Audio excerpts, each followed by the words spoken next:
Bom dia, boa tarde ou boa noite. Noticiário urgente trazendo a vocês as principais notícias desse começo de semana. Se inscreva no canal, deixe seu like, deixe sua opinião e compartilhe. Os destaques dessa semana são: Gil do Vigor tem visto aprovado para entrar nos Estados Unidos. Gabriel Medina diz que não vê a hora de ser pai. Há 35 anos, Senna comemorava a vitória na Fórmula 1 com bandeira do Brasil pela primeira vez. Túnel de pelo menos 40 metros é descoberto próximo à área de bancos em Poços de Caldas. Por que Cristiane não foi convocada para as Olimpíadas? E a primeira notícia de hoje é sobre o rei da cachorrada. Isso mesmo, Gil do Vigor tem visto aprovado para entrar nos Estados Unidos. Vai ter cachorrada na Califórnia, sim. Ex-BBB e economista que vai fazer pós-doutorado em Universidade da Califórnia foi aprovado no início da manhã desta terça-feira e celebrou a conquista. Bom dia, regozijados! Gente, eu estou muito emocionado. Acabei de sair da entrevista do visto, fui aprovado. Vai ter cachorrada na Califórnia, sim. Sou muito grato a Deus, a todo mundo que estava orando por mim, celebrou ele. O sonho vai se realizar, vai acontecer. Já chorei horrores, mas já enxuguei as lágrimas. Agora é só alegria. Nas redes sociais, o rei do tchac-tchac já vinha compartilhando a sua ansiedade por esse momento. Ele chegou até a mudar o visual. O coração acelera porque nunca imaginei que este dia chegaria. Vontade louca de chorar e ainda não fiz a entrevista, pois se conseguir o visto poderei finalmente dizer que meu sonho se tornou realidade. Gente, sonhem, o sonho transforma, contou ele empolgado. O ex-BBB, aliás, não para de ser surpreendido. Recentemente, Gil recebeu uma mensagem até de estrela internacional. A atriz Kate Graham, que fez a Bonnie na série The Vampires, escreveu um recadinho para o ex-brother no Twitter. Gabriel Medina diz que não vê a hora de ser pai e Yasmin Brunet se assusta com a quantidade de filhos que ele deseja. O casal conversou com o G-Show sobre aumentar a família e também entregou curiosidade dos dois. Se depender de Luísa Brunet, mãe da influencer, a torcida está grande. Além de ser fã do genro, ela revelou que deseja ser avó logo. Toda mãe sonha em ter netos, é a continuação de uma estirpe, um legado. Meu filho Antônio mora com a namorada há 2 anos e Yasmin casou com Gabriel. Espero que muito em breve um dos dois me dê um neto ou uma neta. O casal se conheceu no início da pandemia em março de 2020 e já foram morar juntos. O casamento aconteceu no Havaí em dezembro do ano passado.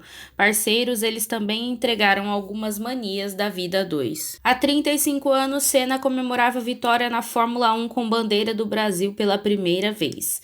Fãs lembram o triunfo do tricampeão do GP de Detroit em 1986 e significado do gesto imortalizado pelo brasileiro nas conquistas que sucederam à prova americana. Não é preciso ter um profundo conhecimento da história da Fórmula 1 para reconhecer a imagem de Ayrton Senna comemorando uma vitória na Fórmula 1 com a bandeira do Brasil. Nesta terça-feira completam-se 35 anos da conquista do piloto. O gesto adquiriu um significado especial na época, já que se deu um dia após a eliminação do Brasil pela França nas quartas de final da Copa do Mundo de 86 no México. O triunfo de Senna serviu como revanche sobre os franceses, sobretudo os mecânicos da Lotus, e o projetista Gerard, que provocaram o brasileiro, então piloto da Lotus, pelo resultado em Guadalajara ao longo do fim de semana. Depois da derrota de ontem, acho que dentro do possível deu uma compensada. Quando acabou a prova, vi muitos brasileiros aqui na arquibancada com bandeira e as cores do Brasil. Então eu parei e pedi a um brasileiro que me deu a bandeira. Valeu o esforço, contou o tricampeão em entrevista na época. Em sua segunda temporada pela Lotus, Senna fez sua quarta pole position do ano em Detroit pouco antes da eliminação da seleção brasileira no México. No domingo foi ultrapassado por Nigel Mansell após a largada da prova. Recuperou a posição, mas sofreu com um pneu furado e precisou escalar o grid, até o segundo lugar atrás de Nelson Piquet, que parou nos boxes e bateu 3 voltas mais tarde. Senna retomou a ponte e teve apenas que administrar a vantagem para vencer. O piloto recebeu a bandeira do Brasil de um torcedor na pista e a trouxe consigo em um gesto que se tornaria tradição e que ficou marcado na memória dos fãs brasileiros. A seleção do Brasil era muito boa, pois era a base do timaço de 82 e tinha o mesmo técnico da Copa da Espanha, Tele Santana. Assisti aquele jogo e chorei muito pela derrota. No domingo, Ayrton Senna vence, pede uma bandeirinha e desfila pelo autódromo mostrando orgulho em ser brasileiro. Esse espírito persistente me enchia de orgulho. Parecia que uma vitória dele lavava minha alma, recorda a professora Nádia Cristiane Lourenço Feitosa, da Paraíba. Túnel de pelo menos 40 metros é descoberto próximo à área de bancos em Poços de Caldas, Minas Gerais. Segundo a Polícia Militar, o túnel estava direcionado para o Banco do Brasil e a agência da Caixa Econômica Federal. Conforme as primeiras informações, os suspeitos de terem cavado o túnel alugaram um imóvel comercial por R$ 24 mil mensais e chegaram a pagar um total de R$ 240 mil pelo tempo em que permaneceram com o imóvel alugado.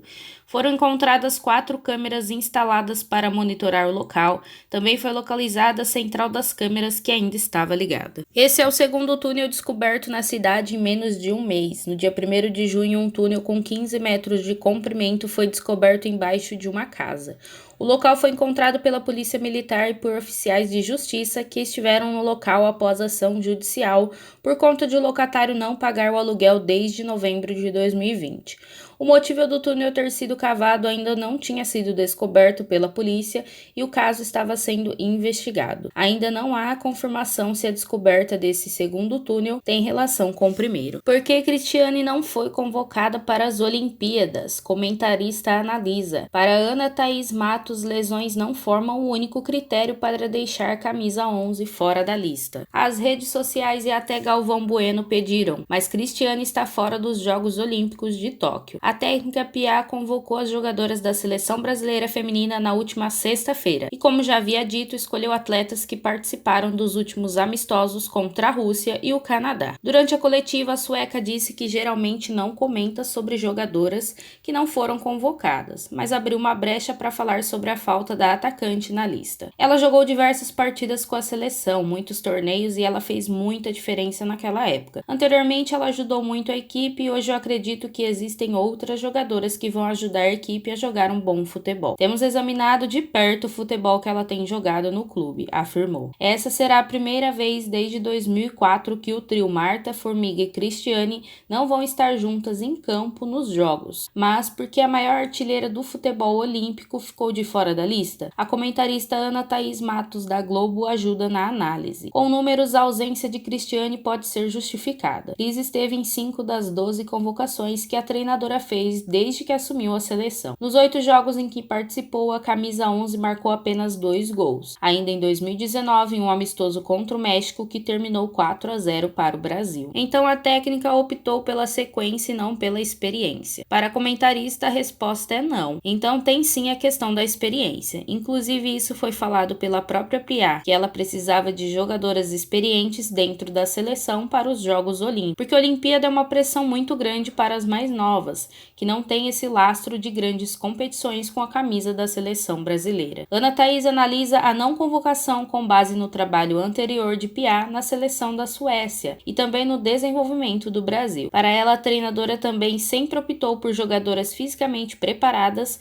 e que são versáteis dentro de campo. E esse pode ser um dos pontos para a Cristiane não ter sido convocada. Desde a preparação para a Copa do Mundo de 2019 na França, a atacante sofreu lesões e também ficou de fora da maioria dos jogos comandados pela sueca. Para Ana Thaís, a lista das convocadas é boa, mas a falta da maior artilheira dos jogos, que é uma figura tão importante para o futebol feminino brasileiro, é expressiva. Então eu acho que a lista, no final das contas, é uma lista boa. É importante que se destaque isso, embora ache a falta da Cris muito significativa, porque você precisa ter uma jogadora com essa experiência no comando de ataque da seleção, nem que seja para ficar no banco de reservas. E não é pelo que a Cris fez no passado, isso é um outro assunto, é uma outra pauta, mas pelo que a Cris ainda está fazendo no presente, completou ela. Encerramos aqui nosso noticiário urgente. Espero que tenham gostado dos assuntos e conteúdos. Não deixe de se inscrever no nosso canal, ative o sininho e deixe seu like. Um abraço e até a próxima.